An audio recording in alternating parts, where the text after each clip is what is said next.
Olha só, o Imposto de Renda 2026 já está aí, batendo na porta, e para quem é microempreendedor individual, o MEI, a atenção este ano precisa ser dobrada. Então a gente preparou um guia definitivo para ir direto ao ponto sobre o que mudou e o que fazer para não ter nenhuma dor de cabeça com o leão. Pois é, não tem para onde correr. A temporada de declaração já começou e o famoso leão da Receita Federal, ele não dorme no ponto, não. Já está de olho em cada movimento. Então, anota aí na agenda para não esquecer, hein?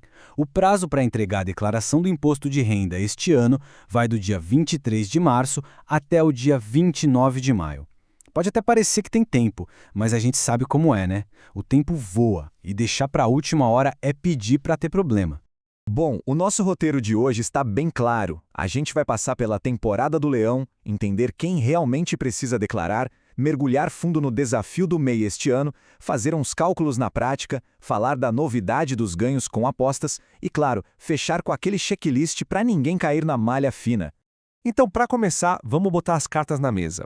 Afinal, quem está na lista de convocados pela Receita Federal este ano, quem é que precisa mesmo declarar? Olha, a regra geral, aquela que pega a maioria das pessoas, é ter recebido rendimentos tributáveis acima de R$ 35.584 no ano passado. Mas muito cuidado, porque não é só isso. Quem teve rendimentos isentos acima de 200 mil ou vendeu algum bem com lucro também precisa declarar. E mais, operou mais de 40 mil na bolsa ou tinha bens que somavam mais de 800 mil em 31 de dezembro, então também está na lista. Agora sim, a gente chega no ponto que eu sei que muita gente está esperando. O grande desafio do MEI em 2026. E se prepara, porque o jogo mudou de verdade. A pergunta de R$ 1 milhão para todo MEI esse ano é essa. E agora, que o leão vai olhar para o CPF e para o CNPJ juntos, como é que faz para separar tudo isso e não errar na hora de declarar? E a resposta para essa pergunta está aqui, na nova Resolução 183.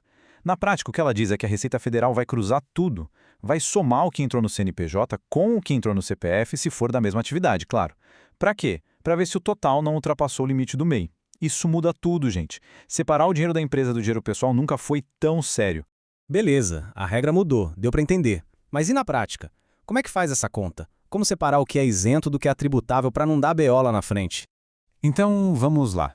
O cálculo tem 4 passos bem definidos. Primeiro, a gente pega a receita bruta do ano inteiro. Depois, a gente calcula a parcela isenta, que é um percentual que a lei presume que foi o seu lucro. Em seguida, a gente acha o lucro real, que é o que sobrou de verdade depois de pagar as despesas. E por último, a gente chega na parcela que é tributável. Vamos pegar um exemplo prático para ficar mais fácil. Imagina um MEI do setor de comércio que faturou R$ 80 mil no ano. A parcela que é isenta, por lei, é de 8%, o que dá R$ 6.400. Se essa pessoa teve 45 mil de despesas, o lucro real foi de 35 mil.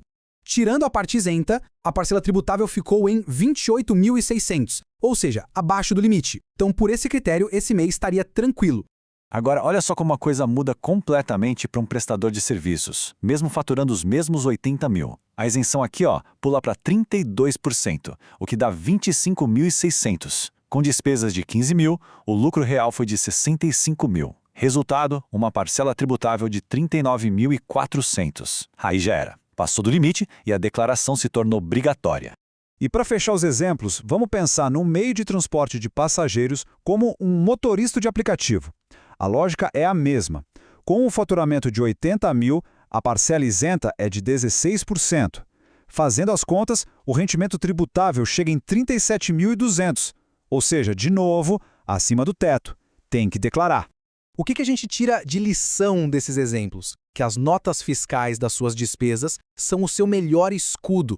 Mas presta muita atenção. Só valem as despesas da empresa, do CNPJ, ok? Gasto pessoal não entra. E por que isso é tão importante? Porque quanto mais despesa comprovada, menor o lucro real e, consequentemente, menor pode ser o imposto a pagar. Simples assim.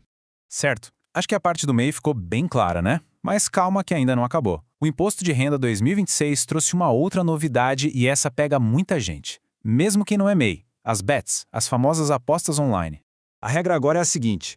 Teve ganho líquido com a aposta acima de R$ 28.467,20, vai pagar 15% de imposto sobre esse ganho. E um aviso gigante aqui. Esquece aquela isenção antiga de R$ 5.000 que existia para alguns prêmios. Para essa declaração, ela não existe mais. O leão entrou no jogo das apostas também. Bom, com tanta regra nova, tanto cruzamento de dados, a grande pergunta é: como fugir da temida malha fina? E a resposta, gente, é uma palavra só: organização. Ter tudo na ponta do lápis não é só uma boa ideia, é a sua única garantia de paz. Para ajudar, a gente tem um checklist com 3 passos. Pensa nele como um mapa para uma declaração tranquila. Item 1. Extratos bancários. Baixa o extrato anual de tudo, conta da empresa e todas as contas pessoais.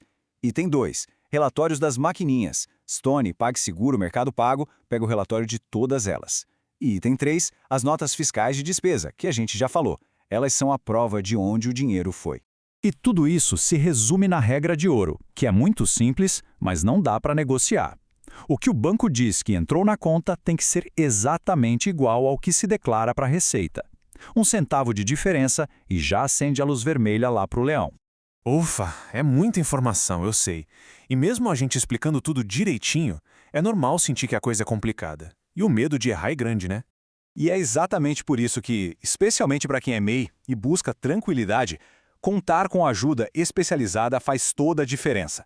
A nossa equipe está preparada para fazer toda a declaração com a segurança de que tudo vai estar certo, sem precisar sair de casa e, o mais importante, sem dor de cabeça com multa depois. Para falar com a nossa equipe de especialistas é super fácil. É só mandar uma mensagem para o número de WhatsApp que está aparecendo aí. E para a gente fechar, fica uma reflexão, né?